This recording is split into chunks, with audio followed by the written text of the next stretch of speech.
Hi guys, good evening. Welcome back once again to the EdWord. I'm your host Eddie, and in tonight's video I will be doing my episode review for the most recent episode of Zoo, which premiered last night on CBS. Whew!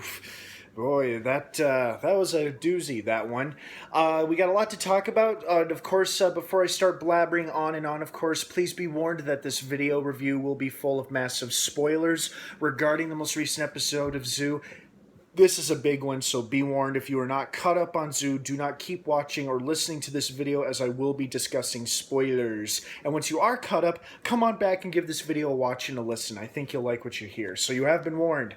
That being said, man, it was exciting. You know, I'm extremely pleased as to how this season is going so far. It's like every single episode so far, granted, there've only been 4, but every single one of them has been exciting, intense, with little action-packed sequences in between everything else that's going on. It's off to a hell of a start. You know, it's way more exciting than the first half of season 1, or just as, but I am loving it. I am loving this season so far, and I can't wait for next week's episode based on those promos. Okay, so what I also, what I thought was going to happen when Jamie and Logan are in the woods and they're being tracked down by the men who initially hired Logan to get the leopard. And of course, earlier in the episode, we see them burn the bag of cash because they need to keep warm because, they're freezing out there in the Canadian wilderness. Can only imagine how cold it is.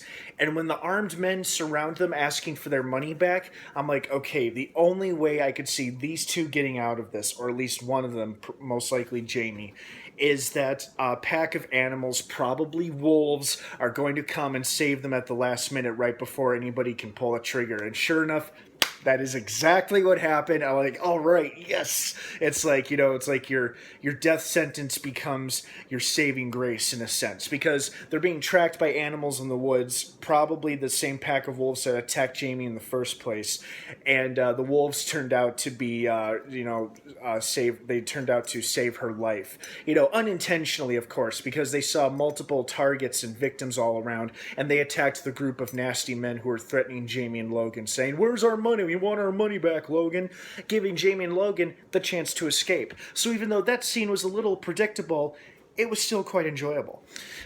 We finally got to see some more serious blossoming romance between Chloe and Jackson, and it sounds like Jackson is almost a ticking time bomb, because Mitch has confirmed that in 5 weeks he will turn out exactly like the mutated scientist.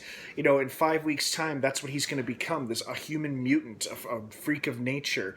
So now the clock is really ticking. Not only do they have to stop the Noah objective from happening, but now they've got to figure out how to cure Jackson, and in doing so, how to cure the animals. Because as we saw in that visual demonstration at the party hosted by the very people who are responsible for this mess in the first place, Raiden Global, the Noah objective is basically pouring a toxic gas all over the earth, which will indeed kill every mutated animal and leave every single human being alone, except for the humans with mutated blood, like Jackson. That's what the 2.2 million casualty rate is saying, is that people like Jackson who have been bitten and infected by mutated animals, and they've got mutated blood in them, and their bodies start to change, they're going to die as well. So that's who the 2.2 million people are going to be. That's a lot of people. Whether or not they're mutated, it's still a lot of innocent people who are going to die. Sure, you'll eradicate all the animals, but what kind of effect will that have on the ecosystem for the next several years? Not to mention, you're killing like almost half the planet. So, not half the planet, but a good percentage of it. So now we've got, like, the stakes were really raised in tonight's episode. On a bright side, right before it looks like she choked to death or almost died, which I don't think she did because we didn't actually see her give her death rattle or her dying breath, Chloe was able to get her message across saying that the satellite that they hacked passed over the Leopard House in Canada, with Chloe's message saying Caracat, which is where she is going. So now, at least if Chloe recovers and survives the next episode, she and her allies know where to find Jamie at. So that's on a bit of a light side. What I also loved about tonight's episode was, I at first I thought it was a super ridiculous concept, but then I keep remembering, okay, the mutated animal thing. All right, fine, I'll accept that. It's science fiction. It's made up. I get it.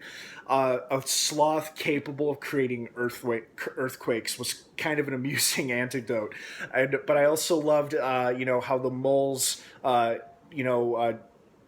Dug into the building infrastructure so much, it's what helped contribute to its collapse. Not only was the sloth inadvertently causing an earthquake, or maybe it was doing it on purpose, but the moles helped as well. And then I thought to myself, would you really want to go digging around underground in these tunnels and holes where you could run into God only knows what kind of animal? And sure enough, they run into a freaking alligator. Mitch comes face to face with an alligator. I'm like, oh great, so now he has to backwards, back up in this dark tunnel. Hopefully Jackson and Daniela, I think it's Darnella, yeah, Darnella are able to back up fast enough for him to avoid the alligator, the nasty, hyper-aggressive alligator. And that was a great scene, too. Very exciting. And, like I said earlier in the episode, the wolf attack on the nasty group of armed men who were threatening to kill Jamie and Logan, and then Jamie hallucinating about Chloe, telling her to get up and keep moving. And it sounds like she reunites with Logan as well, who did indeed survive the wolf attack, because we don't know if he got knocked down by one of the armed men or if he was attacked by a wolf. Because we saw all the bad guys get attacked by wolves and presumably eaten or just or killed, but at least Logan and Jamie are reunited, and they're now even closer to Caracat because now they can drive there.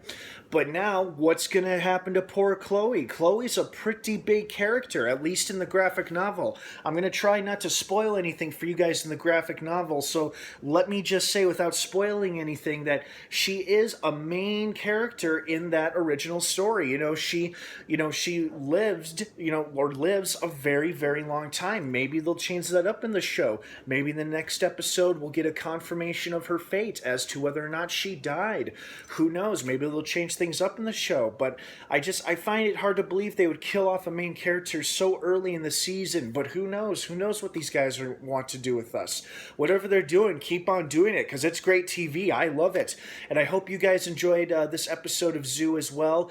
Don't forget to check it out every Tuesday night on CBS. Thank you so much for watching this episode review here on the EdWord. Don't forget to subscribe to this channel for more episode review videos like this one. Check out my Facebook page in the description down below. I think you'll like what you see.